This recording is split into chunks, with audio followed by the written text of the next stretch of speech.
Добрый вечер. В эфире снова Прайм на телеканале АТР. Это время, когда мы обсуждаем важные для Крыма, Украины и человечества темы и беседуем с неординарными людьми, которые имеют свою точку зрения, имеют свой бэкграунд и те люди, которые, как я выражаюсь, всегда есть что сказать. Сегодня у меня в гостях не попсовая фигура, не какой-нибудь там, ну, хотя у нас таких и не бывает. Это человек, который, в общем, посвятил свою жизнедеятельность украинскому патриотизму, украинскому национализму. Один из участников УНА-УНСО.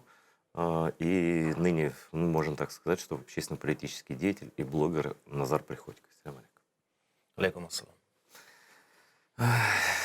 Что я хотел тебе сказать? Вот когда сейчас смотришь на историю с потерей Крыма, конечно же, временной, но очень больной для всех, для нас, да, не отделаешься от ощущения, что украинцев в какой-то момент украинское государство и общество развели. А развели, знаешь, каким образом? С момента, когда крымские татары вернулись на родину, да, мы голосовали, ну сколько бы нас там не было, 3%, 5, 10, там, в итоге 15. Крымские татары всегда голосовали за все проукраинские партии. Народный Рух, Вячеслав Черновил, ну все партии, там можно было даже перепись не проводить, просто смотришь процент проголосовавших и понимаешь, сколько процентов крымских татар живет на своей родине. Вот, а все остальное это такой был, ну, грустный совок, да, и такой агрессивный, и пророссийский очень, да. Тем не менее, вплоть до 2013 года, ну, то, что СБУ все это время работало исключительно против крымских татар, искали какие-то выдуманные компроматы, какие-то ничего не находили, но крымским татарам оружие не давали регистрировать, даже охотничьи, не брали в полицию, не брали в СБУ, не брали в армию фактически. Вот результат мы знаем, там предательство какое, да. И в 2013 году проводили, и в 2012, ну, что-то там перед вот всем, что произошло, проводили учения совместные, российский флот Черноморский с украинской армией по выявлению и подавлению баз боевиков Аль-Каиды, состоящих из крымских татар в Крымских горах. То есть русские были братья, несмотря ни на все, до последнего, а крымские татары были чужие. Вот почему так произошло? Что не так было в нашем обществе? Ну, на мій погляд, все було не так. Тогда сначала начинаем. Что... На мій погляд, українське суспільство було зазомбовано міфологемами про це якесь міфічне братерство слов'ян, до яких росіяни жодного відношення не мають, вони не є слов'янами. А от кримські татари – це щось таке незрозуміле, якісь там мусульмани зі своєю мовою, зі своєю культурою. І оце штучне розділення, на яке працювала Російська Федерація повністю, її спецслужби в Криму, все, воно дало свої от такі сумні плоди. Нещодавно я спілкувався з одним своїм другом, ми так сиділи, говорили, і щось мені так в голову прийшла така думка. Я його питаю, кажу: Андрій, ти російську знаєш? Він каже: знаю. Кажу: і я знаю. Кажу: а росіяни в Україні корінний народ? Він каже: ні. Кажу: росіяни нас меншина, правильно, Андрій? Він каже: ну так. Я кажу: а чому ми тоді знаємо мову нацменшини, яка ще й постійно намагається поглинути українську мову, витіснити її? Але ми, ну там, 5-6 слів знаємо кримсько-татарської мови, хоча кримсько-татарський народ – корінний народ України. Кажу: як так вийшло, Андрій? І він так задумався, каже: а дійсно? Я кажу: а дійсно? Кажу: ми не володіємо мовою корінного народу, який з нами пліч-опліч живе там вже багато століть. Кажу: а оці зайди, ординці, оця от пошесть, кажу, ми чогось знаємо. Це як так вийшло? Отак і вийшло. І оце про те, що ви говорили. Вони працювали на себе, вони працювали на поглинання українського народу, як типу невід'ємної частини російського. Путін до сих пір живе в цій парадигмі. Так, абсолютно. Просто на це вже, ну, мислячі люди уваги не звертають. Типа, та іди звідси, бурята, калмик. Значить, слав'янин теж, буряти, калмики, прям браття славяні. Так от, значить, кримські татари для багатьох таки залишились загадкою. На мій погляд, це вже недопрацювання нашої держави за ці 7 з лишком років. Е, Ніби як все зрозуміло. Все зрозуміло, що кримсько-татарський народ з нами, з українським народом, що ми разом спільно протистоїмо російській агресії, російській навалі, російській культурній, ментальній окупації. Ніби як все зрозуміло. Але все одно взаємообміну як такого між нашими народами, між українським і кримсько-татарським, досі немає в тому обсязі, в якому б мав він бути. І це недопрацювання держави. На мій погляд, от я б реально ввів би, скажімо так, на материковій частині України в школах, ну, принаймні, на початках курси кримсько-татарської мови. Для всіх. Ну да, в общих чертах, щоб люди Адже розуміли. я да. хотів би підкреслити той аспект, що за часів, скажімо так, не тільки Януковича, а й раніше, не дивлячись ні на що, от, правильно сказали, кримські татари не тільки голосували за всі проукраїнські сили, там, починаючи від там, Народного руху України, нашої України, Віктора Андрійовича Ющенка і так далі, і тому подібне. Не тільки. Кримські татари ходили в українські школи і знають українську мову. Всі. Ну, ви ж теж знаєте. Ты знаешь, вот в Симферополе была гимназия украинская, так там почти все были, ты можешь понять, кто. О. І з цього виходить, що кримсько-татарський народ українську мову знає. Весь. І лідери кримсько-татарського народу, там Мустафа Ага, Рефат Ага, вони знають. Причому він вивчив, Мустафа Джемілів вже Рефат Ага навчався в українській школі, а Мустафа Ага сам вивчив. Вже в такому зрілому. Так. Тобто, а що нам заважає, наприклад, там, мені, там, чи, ну, добре, я вже вивчу сам, тому що я не в школі вчусь, там, і навіть на університеті. А от молоде покоління українців. Чому ні? Чому не замінити російську мову в школах на кримсько-татарську? І буде логічно, і буде правильно. Два корінні народи, культурний обмін, чудово, російську мову, геть, все. Слушай, ты просто даже до такого, а знаешь, ты прав, это кажется, знаешь, что там крымский татар мало, там, ну зачем это учить, а вот зачем хотя бы. Ну, и то, что это коренной народ, то, что надо знать культуру, надо знать, сколько у нас общих слов начинается там, с кавы там, и всем остальным, да, да, Майданом, в конце концов, да, это же и смысл, да, когда ты начнешь учить крымский язык, ты поймешь, насколько это плотно связано, насколько много у нас общих слов, например, и понятий, вся военная терминология, вся казацкая терминология, она же вся такая сама, да, и оружие, и все такое прочее. Но это еще не все. А то, что если человек выучит крымско-татарскую мову, да, то он будет автоматически на том или ином уровне понимать все тюркские мовы. Их очень много. У меня в свое время, да, может, ты слышал такое имя Исмаил Бей Гаспринский? Ну, вот это известный просветитель и издатель в Крыму. Он издавал на протяжении своей жизни что-то там около 50 газет и журналов именно на крымской мове. И их читали даже в Уйгурии, ну, то есть до такой степени. И эти языки тюркские, они такие достаточно похожи друг на друга, и ты открываешь целый мир, целый тюркский мир, вот это юг Украины, и кругом, да, ты начинаешь понимать лучше историю, культуру, и все. Турецька, азербайджанська, киргизька, казахська, навіть угорська. Да. Угорська ні. Угорська, от парадокс в тому, що є ж такий міжнародний формат певний, він зараз проходить під головуванням Туреччини, Тюркська рада. Да, вони входять туди. Да, і вони ж туди входять. Я отак собі і подумав, значить, є певні тюркські, ну, принаймні, там, поняття, значення і в угорській мові. Напевно. А знаешь, как там? У них очень интересная у угорцев самоидентификация. Они долгое время считалось, что они финно-угры. Ну, А где-то в начале 2000-х или в конце 90-х они начали обращать внимание на тюрок. А язык у них похож тем, что он, как тюркские языки, он постфиксный. То есть там к слову добавляются постфиксы. Да? Не предлоги, а постфиксы. Вот. И они начали искать сходство, они начали искать схожие слова, они начали приглашать к себе в Будапешт на фестивале там, киргизские ансамбли там, или казахские, да, казалось бы, что они, и многие из них считают в Венгрии сейчас, что они первые тюрки, которые пришли в Европу. То есть протюрки такие еще. Поэтому то, что ты говоришь, да, тоже не лишено смысла, но хотя язык у них совсем особенный. ну, безумовно, да. Поэтому у них, кстати говоря, русских мало в Венгрии, потому что ни один русский не в состоянии выучить венгерский язык. Хоча парадокс, фіно-угри не можуть вивчити мову фіно-угрів. Ну, тобто... Такі, значить, фіно-угрі, Ну, да. понимаєш? Да. Ну, от, власне, ну, от, якщо завершити там мою думку, знаєте, нещодавно щось, вдома був, перемикав канали, Мгм. і, значить, на одному з каналів, це вечір був буднього дня, Мгм. іде Хайтарма фільм. І я зупинився. І вирішив його подивитися не так, як коли я його дивився вперше, а Мгм. по-іншому. З точки зору аналізу, з точки зору. Я ж розумію, що Ахтем Сейтаблаєв, він кримський татарин, який бачить так, як може бачити тільки кримський татарин. Той період страшний і все.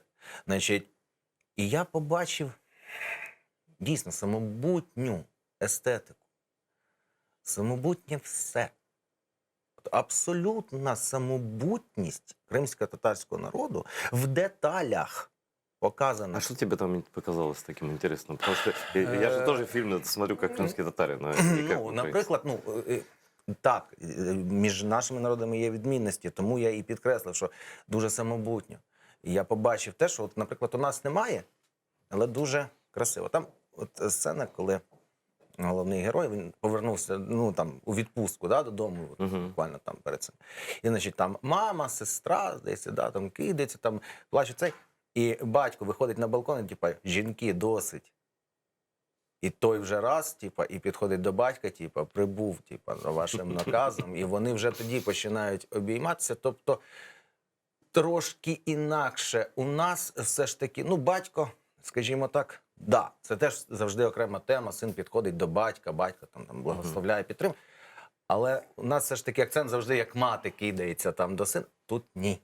І навіть на такій маленькій деталі видно самобутність народу, корінного народу України. І те, що дуже багато людей не те, щоб не хочуть, не вміють цього побачити. І подекуди не можуть.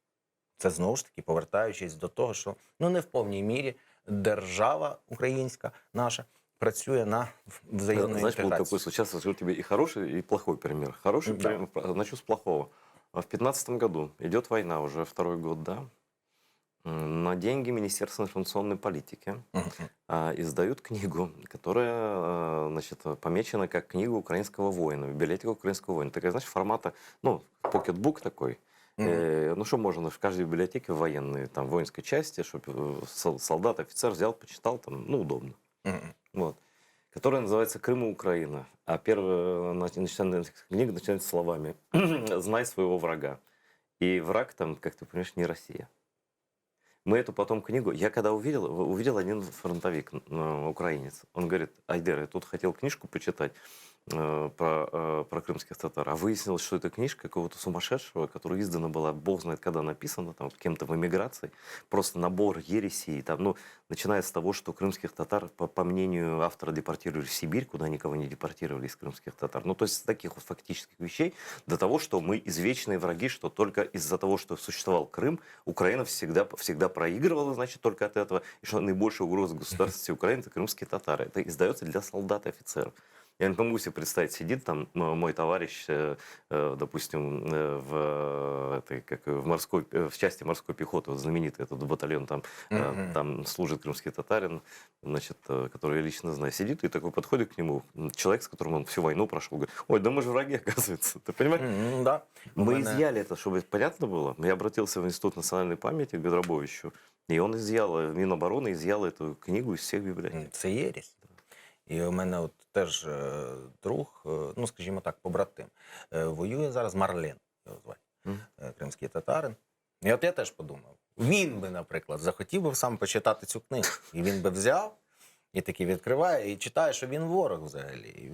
И издал это государство на государственные деньги. А тираж огромный. 20-30, что ли. Це То есть диверсія, реально на диверсия, мій да. погляд, абсолютно Просто диверсія. какой-то диверсант сделает. А хорошее то, что, например, в этом году впервые наша крымская татарка Анифия Курсейтова, у нее организация здесь Крым АЛС, это крымская семья, крымская родина. Вот. Она на какой-то грант, я уж не знаю, они собирали деньги и издали первые учебные пособия про крымских татар. впервые для школ. Вот чтобы ты понимаешь, чтобы был какой-то курс, он же должен параллельно идти историю. Они должны знать про крымских татар не из упоминания на 85-й странице в каком-то Ну да. параграфе, да? Ну, А такой нормальной книгой для чтения, прочитал, понял, кто такие крымские татары, из кого они состоят, почему они коренной народ и так далее, и вышел уже в жизнь нормальным гражданином Украины без вот этой чертовщины русской в голове. Понимаєш? ну, я думаю, що от я дуже радів свого часу призначенню Еміне Джапарової. Мгм. Я думаю, що вона докладе зусиль. Вона, в принципі, толково досить таки просуває кримсько-татарську повістку не тільки в Україні, але й в світі. Мгм. І думаю, що ну, дай Бог, дай Бог. Головне, на мій погляд, знаєте, кримським татарам, ну це мій погляд, Мгм. не повторити помилку українців. А не почати між собою чубитись, коротше, за там, хто з вас більше кримський татарин, і хто з вас більше зробив для кримсько-татарського народу. Це буде дуже страшна помилка. Я просто якби застерігаю, тому що дуже багато разів українці саме через це програвали. Тому що починали мірятись. Мгм. Типа, та я. От навіть якщо брати там період Української Народної Республіки, да, яку ми втратили. І я розумію, що Орда червона, здоровецька, все, але, блін, Петлюра, Вінніченка, там Скоропадський, там тут, там здесь, там Болбочана, взагалі Петлюра розстріляв, до речі, Болбочана, який звільнив Крим від білогвардійців. Ну, тобто, от таке от, тому що почали мірятись і в результаті програли. Тому от, єдине, що так, якщо узагальнити, то побажаю кримсько-татарському народу єдності. І ні в якому разі там Абсолютно ні десь погоджуюсь. не піддаватися. Бо я знаю, наприклад, ну в кожному народі є зрадники. Скільки там в Криму там 2 чи 3 людей, які ну з кримських татар, які там є Не, ну есть депутатами, кто-то на які- фальшивом телевидении работает, там, Ну вот да. этом оккупационном. Я маю на увазі Один чиновники. депутат, Да, один да. депутат, этот бывший мошенник, собственно, почему бывший? Бальбек, вот этот, который Ну, государственный. Да. Ну от і це ж я розумію. Ну але знаєте, там скільки один депутат. Ну Нет, ну, чтобы ты понимал, у нас такие люди, ну, чуть ниже плинтуса, вот по Ну да. отношению. То есть среди крымских татар не модно, и никогда не было модно присмыкаться перед русскими. И таких людей, ну, тут надо еще отдать должное, что русские всегда нас, как бы, украинцев они часто в объятиях душили, обманывали, что вот мы, Да. вы часть большого народа, мы Так народы от я ж про братья. що говорив, да, що типа, Ну, от ви ж один народ вообще. А для них мы всегда были врагами и как бы с нами особо не церемонились. И мы понимали, что как бы вот знаешь, я недавно вывел такую формулу, и многие говорят, что она правильная, что русские никогда не прощают попыток с ними дружить. Да. Вот, а они с нами даже не пробовали никогда дружить, мы для них были мишенью, а не каким-то даже инструментом. Вони розцінюють дружбу з ними як слабкість і готовність до капітуляції. Да. Одні там наші північні сусіди додружились. Білорусів, я маю на увазі. Да. Зато не як в Україні, зато у них Майдана не було. Ну, слушай, и армяне додружились. І армяні додружились. Это все, кого не берут под свое крыло, на самом деле оказываются под задницей. Да. І при тому 100%. І коли ну, деякі недалекоглядні там, мої співвітчизники думали, що Росія впишеться за Вірменію у війні минулоріч з Азербайджаном, я одразу сказав, не впишеться. І якраз тому, що їм потрібно було, щоб Вірменія програла, ослабла остаточно і Да. повністю потрапила під вплив. Якби росіяни допомогли вірменам, і вірмени там щось би почали там цей. У Вірменів, можливо, там самосвідомість якась би там з'явилася, що вони, от, ми ж армяні, а так що? А так нічого. Вони є програвшою нещасною країною, в якомусь плані нещасною, в тому, що вони побиті і нікому не потрібні. З грузинами вони не дружать, з азербайджанцями вони не дружать, з турками вони не дружать. Ну, фактически в заложниках. Так, остались, і фактично, ну, хто у них залишається? Бігти в Іран у них сенсу немає, залишається тільки Росія. Да, и причем этот, знаешь, этот захват Армении такой и ментальный, он длится уже более 100 лет. Это же с Первой мировой войны. Причем Да. армяне действительно очень древний народ, и Безумовно. они занимали большие земли, в том числе в Османской империи, там, в Иране и так далее. То есть территория расселения армян очень большая была. Но дошло это ровно было до момента, как русские спецслужбы решили там построить на территории Османской империи ДНР и ЛНР. Вот когда они решили использовать часть каких-то там армянских там парамилитарных формирований, ими воевать против в Первой мировой войне. В итоге армянский народ потерял огромные территории своего расселения, сейчас фактически является народом диаспоры, я не знаю на сколько процентов, но армян виднее. Но в любом случае трагическая история, потому что Безумовно. они вот из этого как бы они попали в такую пастку, А что с Беларусью сейчас происходит? Те Вот, ж саме. ну, Вони теж ізольовані від всього світу да. тепер. И у них доступ только тільки в к Росії. хозяину. Все. А, кстати, да, вот никто это не сравнивает, а на самом деле это вот когда ты понимаешь результат, ты понимаешь, что это русские сценарии и там, и там. То есть фактически Да. эти страны полностью замкнуты на империю, и им некуда бежать, получается. Они сами их в такое положение поставили, что это такая дружба с русскими, которая только в одну сторону работает. До речі, коли мені говорять, що типа, та ні, Вірменії нічого не загрожує, у них спільного кордону немає, я завжди кажу, а Придністров'я. Конечно. Тобто, ну нема спільного кордону, і що нема. У Придністров'я теж немає спільного Слушай, кордону. ну извини, пожалуйста, не забывайте, что, не помню, 105-я, что ли, дивизия, или какая-то там номер забыл, В- 102-я стоит в Армении. В Постоянно Гюмрі, в да. Гюмри, да. Там, до речі, де був Валера Пермяков, який вбив всю вірменську родину. Пам'ятаєте цей епізод? Да. Він втік і там вбив всіх, перерізав там штиком грудних дітей і все. І що вірмена? Нічого. За великим рахунком, якби, не дай Бог, таке трапилось в Україні. Ну, да, там какой-то А совершенно вірмени ужасный якось случай. цей, тому що вони вже тоді були загнані, їм не було куди дітися. І я, знаєте, інколи кипкую над вірменами. Кажу, ви дожились до чого? До того, що в Росії, як не комік, то вірменин, Галустян, Мартіросян, Петросян. Говорю, ви смішите росіян. Ви до цього дожились. Причем народ с огромной историей, Ну. с многовековой, один из древних действительно Да. народов. І до по-настоящему чого ви древних, дожились? да. А зараз мені дуже шкода тих білорусів, які втратили батьківщину, ну, змушені були тікати. Чи до нас, чи в Польщу, чи в Литву, чи в Латвію. Мені їх шкода. Вони боролися. Просто, не змогли. І Ну, були... получается, их собственный народ в каком-то смысле предал. Да, Понимаешь? да. Тому що вони пробували, вони намагалися, вони там то. А у них зато не як в Україні. Адже, якщо згадати минулорічні протести, там же ж була головна повістка, що нам не треба, як в Україні. Ми хотімо дружити з Росією. Но без Лукашенка. Ну вот подружились. Подружились. І головне, що лідери російської, хоча непогана оговорка, білоруської опозиції, вони проросійські всі.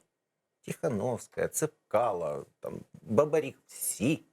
Ну, знаешь, вот сейчас, после акта авиапиратства, Да-да-да. уже даже вот эти, которые говорили, Путин, помоги, там, давайте поговорим с Владимиром Владимировичем, Россия наши братья. Та ж Тихановская Да, говорила. они же уже теперь у них все, у них антироссийская риторика, потому что, надо помощь Европы иметь, гранты какие-то, что-то такое, надо рассчитывать на политическую легитимизацию там.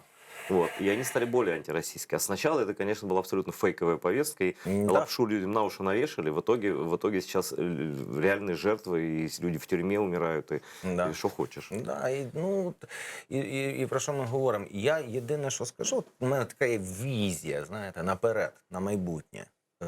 Найважчим роком для нашого регіону буде наступний, 2022 рік. Чему ты так думаешь? А я скажу чому. Путін же ж символіст. Путін певним чином залежить там від різних дат. Ну, як Сталін свого часу. Залежить. Трохи містична така людина. Так я поясню. Я зараз поясню, а наші глядачі, може ви подумаєте.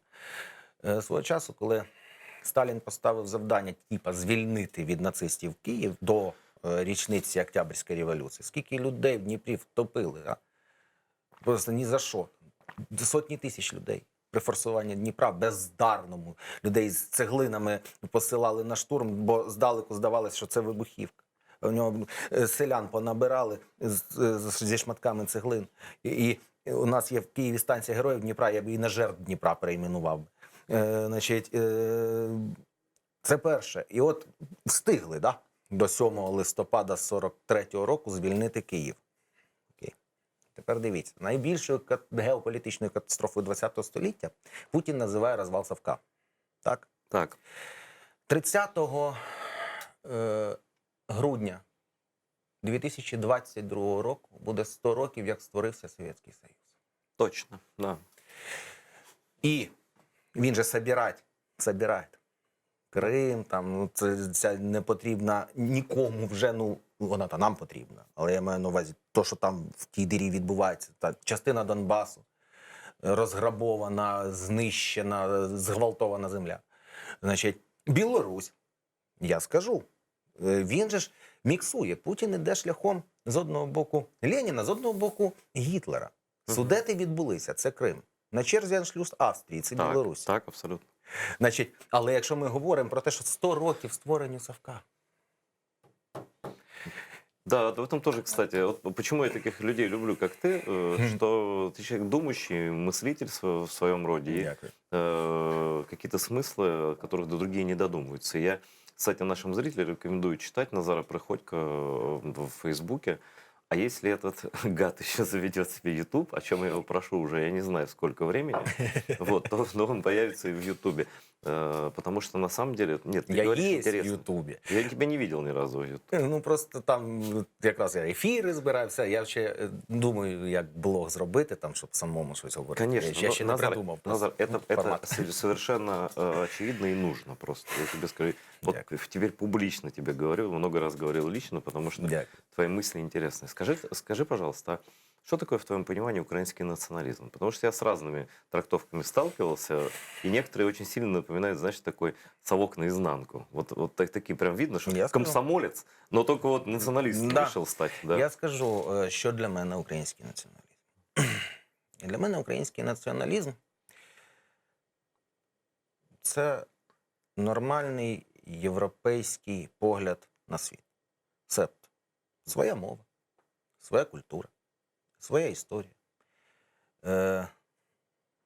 потужна армія, потужна економіка, нормальне гідне життя, прибрані вулиці.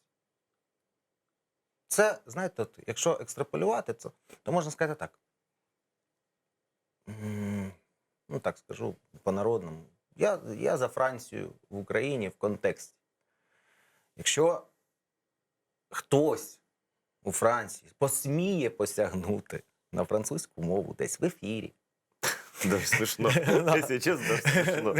десь, да будь-де, десь в політиці, там, наприклад, уявимо собі французький парламент, і хтось виходить і починає говорити бельгійською, ну, фламандською. Ну, це... Утиски фламандської мови відбуваються. Там, або ну, в сучасному світі там, арабською, наприклад, вийде і почне говорити там з трибуни французького парламенту. Ну, це якась фантазмагорія. Тобто, для мене такою метою це є основи нації і держави, такі як мова, культура, історія, певним чином релігія. У українського народу є своя релігія і їй багато століть. Декілька церков, і всі вони такі, я не маю на увазі РПЦ, Ні, ну, а це маю ж на не увазі наша. природні українські різні, але вони всі патріотичні. Да. Проукраїнські налаштовані, да. І при тому є визнана церква, Українська православна церква, визнана там Томасом, є Українська греко-католицька церква. Ну, коротше, значить, основи плюс робота на державу. Це я вважаю націоналізмом, яким чином. Ми хочемо, щоб стало краще. Давайте разом візьмемося і зробимо. Ми ж хочемо, от, наприклад, в тому секторі, щоб стало краще. Так давайте разом сядемо. Ну, то есть націоналіст не може бути корупціонером, на твій погляд? Корупціонером може бути хто завгодно. Знаєте, інколи буває так, що ніби як хороша людина, і от оболонка у людини правильна. Але десь хтось дає слабину якусь, і це зрозуміло, це людська природа. Угу. А узагальнено, я ж кажу, узагальнено мені хочеться виходити на вулицю в Україні. Так, щоб вона була Україною за змістом, за суттю, за наповненням. Щоб це була окрема держава. От у мене, наприклад, є навіть національна ідея навіть. Ну, своя, як я її бачу. Це коротка візія, дуже коротка.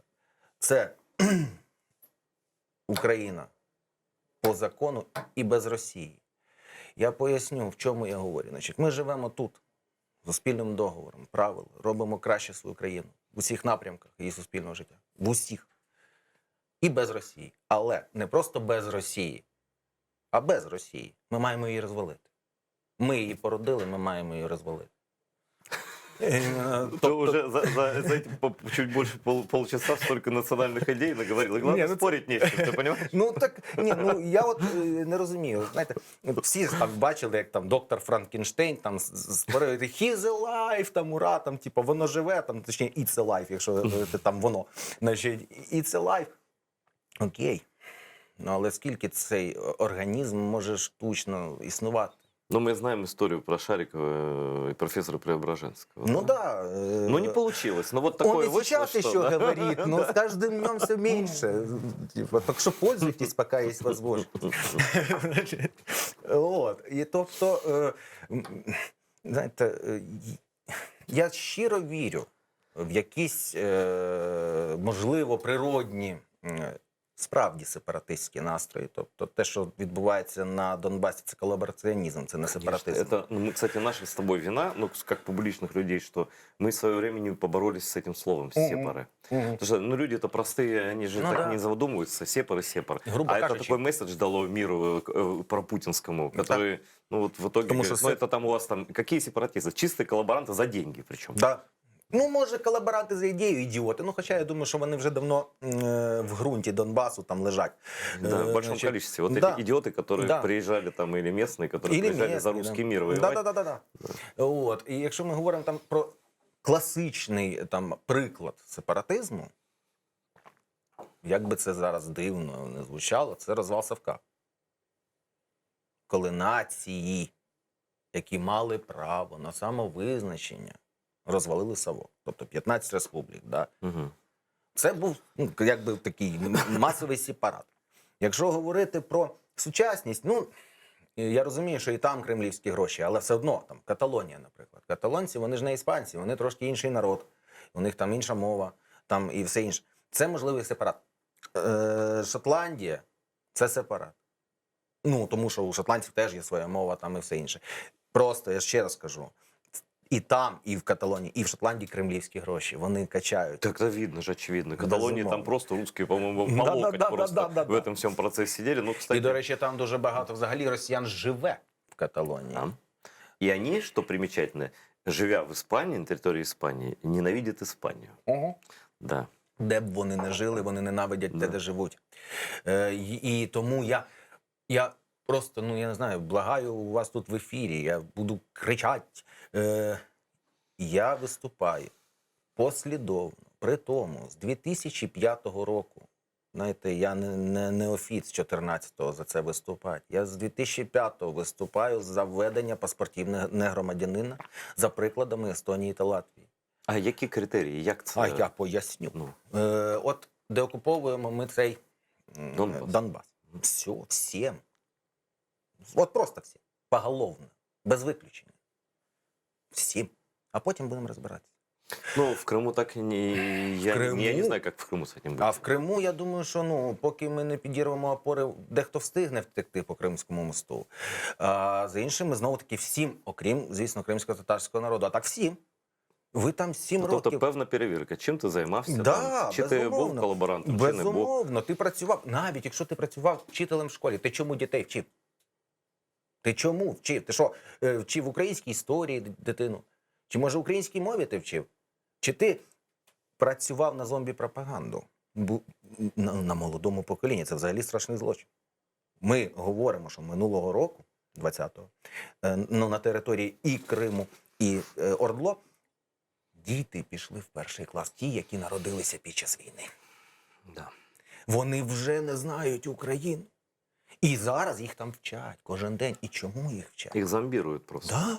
І тому кожен вчитель, він не має права не те, що на викладацьку діяльність, він не має права голосувати, там, бути обраним тим більше, там, ну, займати будь-які посади, там, ну іди там, не знаю, там. Вообще советская школа – это одно из самых больших зол вообще. Да. А вот в России, например, то, что вот этот режим до такой степени рейх уже дошел с фюрером, со всеми делами, с репрессиями и прочим, с войной, ведь все потасовки выборов делались чьими руками? Теми, кто рассказывал днем про разумное, доброе, вечное, а потом в Да, субботу да. вечером в урны сыпали то, что скажет. Вот и Да. всё. Так воно ж і зараз, ця практика до сих пір, там відкриваються дільниці в школах. Потім ми бачимо, як ці вчителі там, особливо в проблемних регіонах. І, до речі, так звані референдуми, що в Криму, що в Ордло, теж дуже часто урни стояли в школах. Да, но ты знаешь, самое интересное, об этом тоже надо постоянно рассказывать. Ну, мы рассказываем, но наш канал не очень большой. Дело в том, что никакого даже фейкового референдума им провести не удалось, потому что у нас есть архивы, Вот АТРовский. АТР снимал всю оккупацию. Здесь бесценный архив, такого нет ни у кого. Мы снимали там с первого дня, с первого русского танка, КамАЗа и так далее. Вот. Когда наши корреспонденты подходили за там, 5-10 минут до окончания так называемого голосования, а урны-то были украинские, прозрачные, и там лежит вот такая стопочка, а она говорит, что проголосовало 1000 людей, больше 1000. Ну, на камере же видно, что там в 3 раза преувеличено. И поэтому, когда Мустафа Хаджимилев сказал, что проголосовали где-то там, по-моему, назвал 30 с чем-то, 34, что ли, процентов, вообще всего приняли участие в этом фарсе, то он, оказывается, был прав. А тогда же русская пропаганда была, что в едином порыве, они показывают камни с неба, там, родная гавань. А на деле-то большинство, даже этих крымчан русскоязычных, тихо пересидели дома, просто посмотрели, значит, какой будет флаг на улице. Ну, тобто Вот и пішла знаешь, відбита вата. да, ну Ситуация. совсем ведь отбитые. Остальным да, либо равнодушные, которым все равно при ком жить, лишь бы не трогали. Но сейчас даже эта вата, ты же видишь из Крыма видео какие. Там с берега городили, там приехали там бандиты из Чечни, там еще кто-нибудь, еще Там кто-нибудь. парк Да. виробили, там ще щось. Мені, наприклад, дуже шкода ще таку. Ну, мало хто про це говорить. Я думаю, на вашому каналі говорять, але а так взагалом мало. Безцінні винні льохи, погріби, які пережили навіть нацистську окупацію, там Масандрівські, да, оці всі. Вони ж теж розграбовані і вибухані цими зеленими чоловічками. Так. Там вина 200-300 років. А пам'ятаєте, як Путін там Берлусконі дарував, здається, якусь там пляшку, які там років 500, а він її просто, короче, вони там і розпили її. Типа, открой пузырь, сейчас мы тут это раздавим. Да. Стоят у бочку эти. Тобто такі от речі навіть, от виноградники, які там вирубуються масово. Знову ж таки. Тобто такі навіть речі, які ніби як от, ну, не монументальні, але це теж один із символів Криму. Там виноробство, там, все це інше. Його теж немає. Ну, а з приводу води, ну, все ж таки давати її не можна. Ты сам опередил мой вопрос, связанный с экономической, энергетической, торговой блокадой. Мы сейчас как бы живем же в этой реальности, в которой живем, и странно, даже многие не могут вспомнить, как это было. А я напомню, и ты помнишь прекрасно, что в 2014 году параллельно с боевыми действиями шла торговля такая активная, что когда мы приехали с палатками эту блокаду делать, и торговую, мы увидели, что там 3 КПП працювало просто постійно, да, цілодобово. И там по 200-300 фур стояли с мороженым из Львова, там, с конфетами, там, с стройматериалами и так далее, и так далее. И просто у нас было ощущение, что Украина сдана просто. Ну, то есть идет торговля с оккупантами, причем мы знали, что там это идет сразу на воинские части. Или перегружают в русские машины, тогда еще через паром вывозят. Там. А сейчас бы вообще, если бы это продолжалось, они через мост возили бы и все.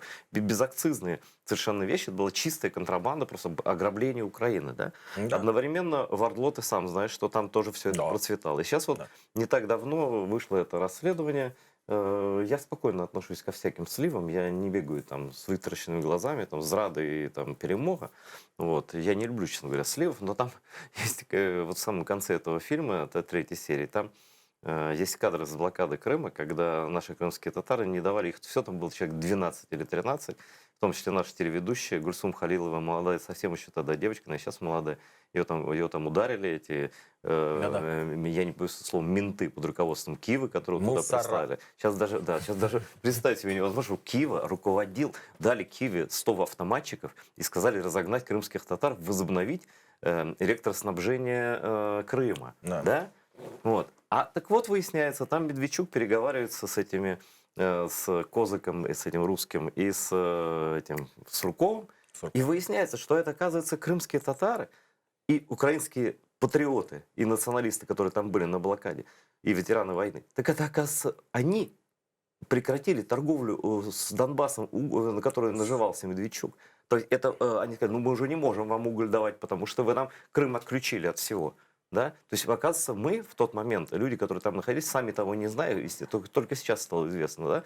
Поменяли определенным образом ход истории. Да. И Украина как бы вернула себе достоинство. И тогда Порошенко сделал заявление, что все, что мы или Крым Украина, или мы ничего не поставляем. Ну, как-то встряхнулась страна после этого. Да.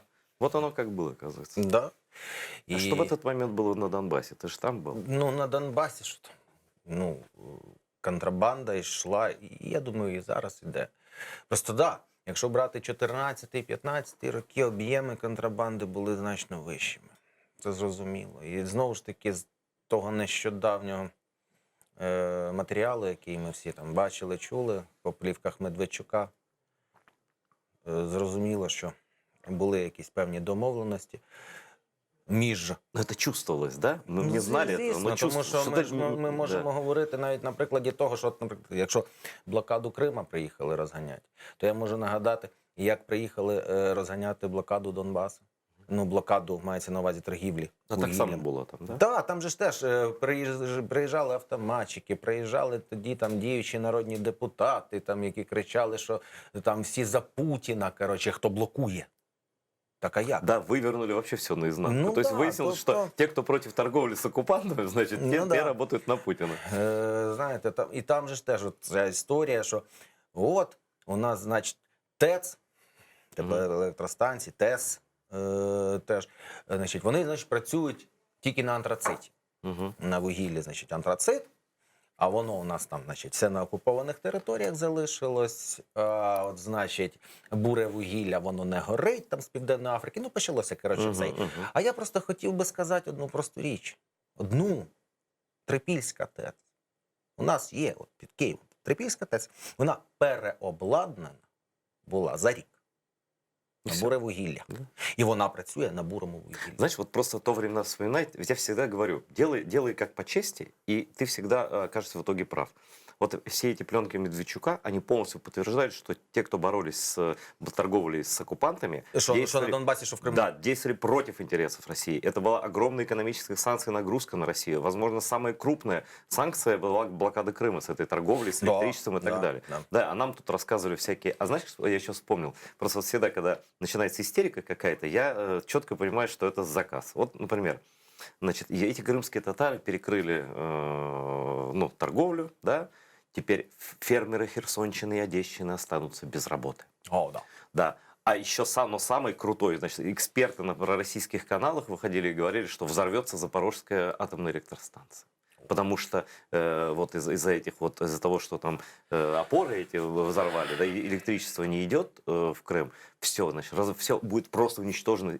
Значит, в итоге произошло ровно ноль. Ничего из сказанного не произошло. И никто не разорился, никто безработным не стал. Но у нас репутации нет. У нас вот набрехать і спокійно далі живі. Що саме цікаве, я ж кажу, 8-й рік війни йде. 8-й рік окупації Криму. І все одно там, на українському телебаченні вилазить хтось, хто починає розповідати. От всі ми знаємо епопею, яка була, і все ж таки Верховна Рада проголосувала. Як я боровся з цим і лупав скалу, щоб припинити імпорт російської і білоруської електроенергії. Угу. Сюди. Да, ти писав много про це. Багато. Да. І це була моя особиста скала, яку я лупав. І, значить, припинили імпорт. Дивлюсь, телебачення, там сидить один експерт, не хочу його навіть рекламувати. І каже, оця от зацікавленість у зупинці БАЕС, Білоруської атомної електростанції, збудованої за гроші Росатома і так далі, це, каже, не наша історія. Це Литва і Польща. А у нас вигоди тут немає ніякої, ми маємо продовжувати нормальні, бо у нас такий хороший товарообіг, у нас такі з Білорусі. Тому ах ти гніда. Тобто, значить, дотувати окупанта, його сателіта божевільного вусатого, це наш інтерес, значить, да. А боротися проти об'єкту, який визнають в Європі таким, який загрожує енергетичній безпеці ЄС, це не наша історія. Ні. Знаєш, опять, вот... І думаєш, ну коли вас життя навчить, коли вам молотом по голові дадуть, ну я не розумію. От. І все одно вони ж беруть, явно, що це було сказано нещиро. Це було потрібно, як меседж. Типа дати, що це, коротше, ми, значить, подражаємо, значить, капіталістичному Западу проти братської Білорусі. Ну, тут, я думаю, 8-й рік війни, ну коли А ви ты знаешь, ну, навчитеся? это, я думаю, как бы на работе человек. А вообще, в принципе, тоже опять вспоминаю, когда приезжал несколько раз же на протяжении каденции Петра Порошенко, приезжал сюда батька, этот так называемый, да? На самом деле кровавый палач, который любуется через видеокамеры пытками людей, которые Да. это я знаю точно, да? Да. То есть он маньяк еще, ко всему прочему. Да. И дошло до того, что имидж Лукашенко был настолько положительный в Украине, что у него один момент был рейтинг выше всех кандидатов в президенты Украины, да? Я тогда вот ужаснулся и написал несколько статей на «Украинской правде», не помню где, в Фейсбуке, что я ему прямо обращался к Порошенко, говорю: Петр Алексеевич, нельзя называть его не только другом, но в крайнем случае соседом, а он его даже братом называл, ну, Лукашенко.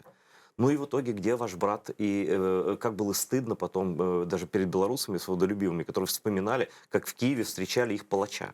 И как-то все раз засунули опять язык куда-то, и все. Я додам. Да. А в Житомирі зустріч Зеленського з Лукашенком. А, он тоже встречался? Да, Да, в встречался. Житомирі вони там 50 грам водки, оце Ага, от все. ага. Думаю, Да. і знаєте, от я зараз скажу, ну, якщо що, я особисто, ваш канал не матиме до цього відношення, але я візьму на себе відповідальність одну. Що я скажу? Телевізор зробив президентом того, хто в Україні зараз президент. Ну, всех президентов в Украине зробив телевизор. Ну, Давай так. цього найбільше. Ну, просто он телевизионный работник. Лукашенка, позитивний його імідж в Україні, теж робив телевізор. Так. Тому що, ну згадайте, ну це смішні колхозні відоси. То він, коротше, Да, картошку собирать, да. то він там, значить, пандемія вирує, а він треба кожен день там пить 50 грам чистого спірта, потім він в хокей грати, типа в холодильнику ніякого віруса. І оце таке, знаєте, образ такого доброго председателя колхоза створювався. А я завжди запитував, а що відбувається в Білорусі після того, як вимикається камера? Кажу, от давайте подивимось на КНДР. От ті уривки, які показують там, ну, з державного телебачення КНДР. Скрізь сонцесяйний Кім Чен Ын, який махає ручкою. Не, І всі... он еще учит всех доить коров, Да, там вот это і все. всі навколо такі А що відбувається тоді, Концтабор. коли вимикається камера? Я колись запитав так одного, кажу, скажи мені, будь ласка, скільки за минулу добу було вбито людей в КНДР? Откуда я знаю? Я говорю, вот. Я говорю, але на телебаченні ти негативного образу Кім Чен Ына не побачиш. Да. А Туркменістан, Гурбангулы Бердымухамедов на велосипеді, баскетбол. Штангу золотую там тягает, штангу да. золотую. А виключить телевізор. Країна, де взагалі немає жодної опозиції, яка на передостанньому місці в світі по свободі ЗМІ. Они вот рядом с КНДР идут. Да, и да, я да. там был в 98-м еще году, и там уже... Коли ще був Сапар-Мурат? Да, тогда была слежка уже. Но на каждом перекрестке, кстати, люди в гражданском за мной следили. Это был 98-й год, когда виз не было, ничего не было. Но вели от аэропорта. Вот. А извини меня, сейчас там, наверное, я даже не могу представить, там выездные визы, там какой-то трешак вообще Да. полный. Там трудовые лагеря, где люди пропадают просто, могут навсегда пропасть. Там при Савку була така строчка, да, не забудьте виключити телевізор. Так оце я, коротше, хочу порадити дуже багатьом моїм співгромадянам. Не забудьте виключити телевізор. Те, що показували вам Лукашенка, так ви тепер зрозумієте, що це містечковий диктатор, на кшталт якраз Бердымухамедова, Асада, Кім Чен Ына, Афеверки в Ерітреї. Но то, что Местечково не становится менее кровавым. Безумовно. Просто Путін намагається грати типу в мірового лідера. Ну, у нього це не виходить і ніколи не вийде. Просто задачі різні. Колись Лукашенко сказав одну фразу, і я зрозумів тоді про нього все. Хоча в цій фразі для багатьох би нічого страшного не було, але вона прозвучала, і я все зрозумів. Він каже, ну, у нас, знаете, мы живем все в общем доме. А у нас у белорусов тоже есть своя квартирка, маленькая, но своя. И я зрозумів, да, у тебя есть своя квартирка, где ты домашний тиран.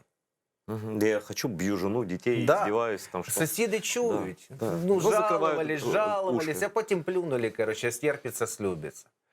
І там зараз, в Білорусі, оце дійсно домашній тиран. В маленькій, но своїй квартирці. Ну, теперь, скорее, своя камера в бараке. Ну, фактично, так. Да. Він собі там концлагер побудував. І я не знаю, от люди переходили. От я знаю випадок, коли 4 білорусів, нещодавно достатньо такі, перейшли просто через зону відчуження пішки в Україну. Да. Еще будут переходить. И нам надо встречать и помогать здесь таким людям, как Алена Васильева. Да, Лена чудова людина, маю честь її знати. І от якраз повертаючись до того, мені от її шкода. Вона боролася, вона хотіла кращого для Білорусі, але от якось більшість білоруського народу кращого не захотіла. Ну, ты знаешь, в любом случае, что бы там ни было, все равно бы Путин Белоруссию не отдал бы. Ні.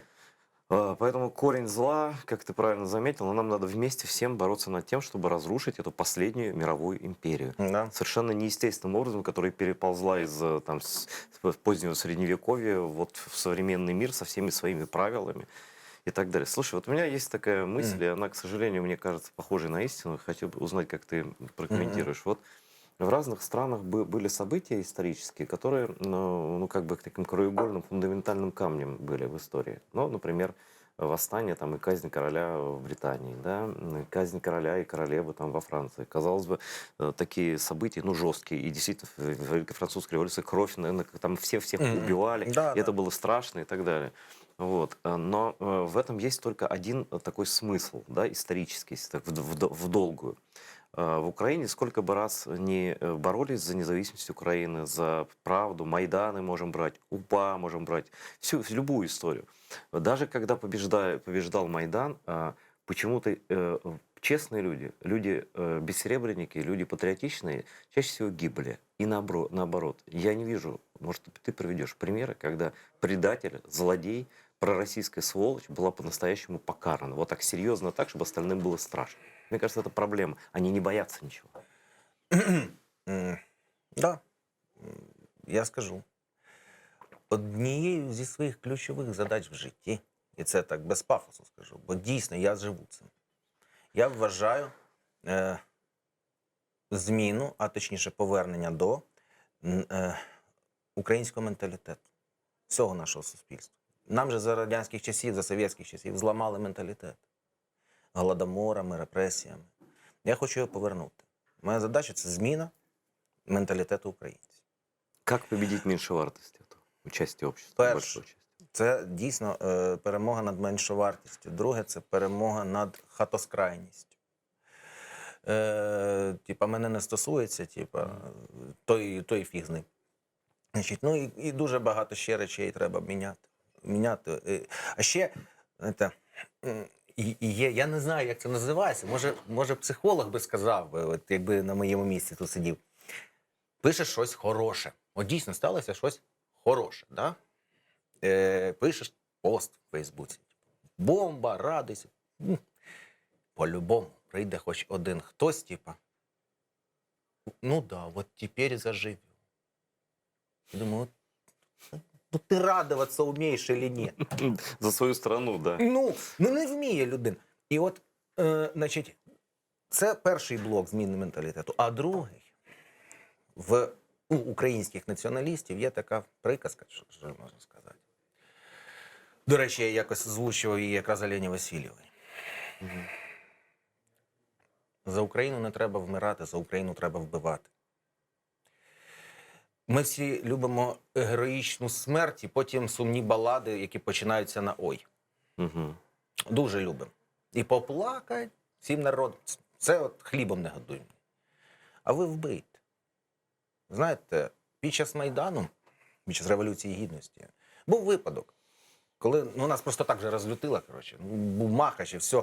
А ти ж все время на Майдані був. Я поранений 18 лютого 2014 року під профспілками. Але справа не в цьому. Якраз тому, що нас розлютило, коли, пам'ятаєте, був такий день, точніше ніч, на 11 грудня, коли вперше за 800 років Набат Михайлівського почав дзвонити, і весь Київ збігався, ми в тому числі всією родиною, чоловічою частиною. Побігли, коротше, цей. От. Сестра не пішла так? Пішла, але вона тільки відволікла, але я про це пізніше розкажу. Сестра – це Настя Приходько, певиця, відома співачка, да? Це Цирідна сестра. Да, молодша. Справа навіть не в цьому. Там момент був, значить, такий. Прибігли всі, все. І якраз в проїзді між частиною Майдану і профспілками, в проїзді, з Беркутом якраз іде сутичка, і вони так дістали.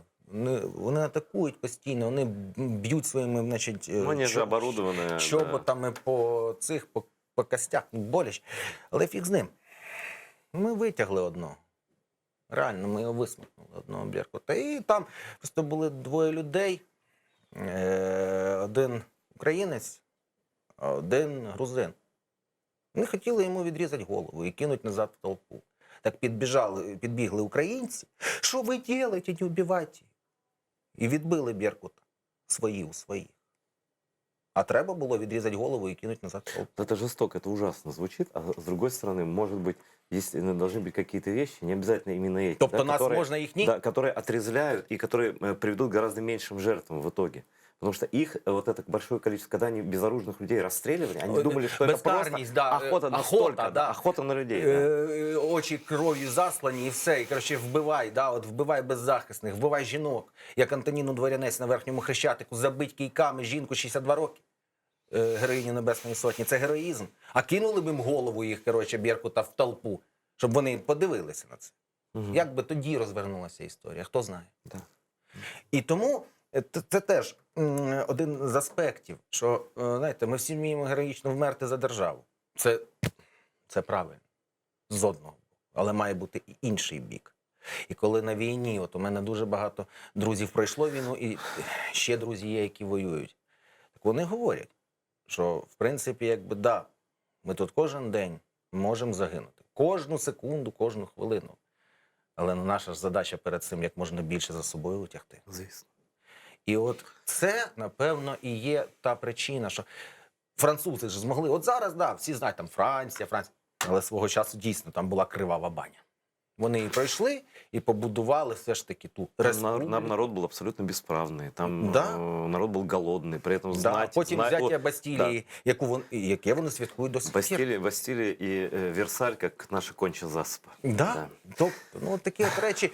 І я думаю, що так завершуючи скажу, що в принципі у нас все має правильно скластися і у українського народу, і у кримсько-татарського народу. Все ж таки, у нас немає іншої долі, ніж перемога. Тільки разом. Тільки разом. Іншого шляху просто Ну, розумна людина не бачить. Да. Я дякую Назару за те, що він прийшов, за ті сенси, які він відпрацьовує. І він справжня людина, підписуйтесь на нього. Йому можна вірити, він не про гроші і про гідність. Насправді, як і кожна нормальна людина, якою має бути. Спасибо, что смотрите канал АТР, спасибо, что поддерживаете нас с помощью донатов. Особенно спасибо, кто на постоянную поддержку в Патреоне подписался. Любой ваш взнос – это наша возможность вещать для вас и говорить правду. Но, не побоюсь этого слова, я уверен, что наибольшее количество правды в Украине и говорится именно на нашем канале, поэтому поддерживать нас – это дело чести, доблести и геройства. Смотрите АТР, до новых встреч в эфире.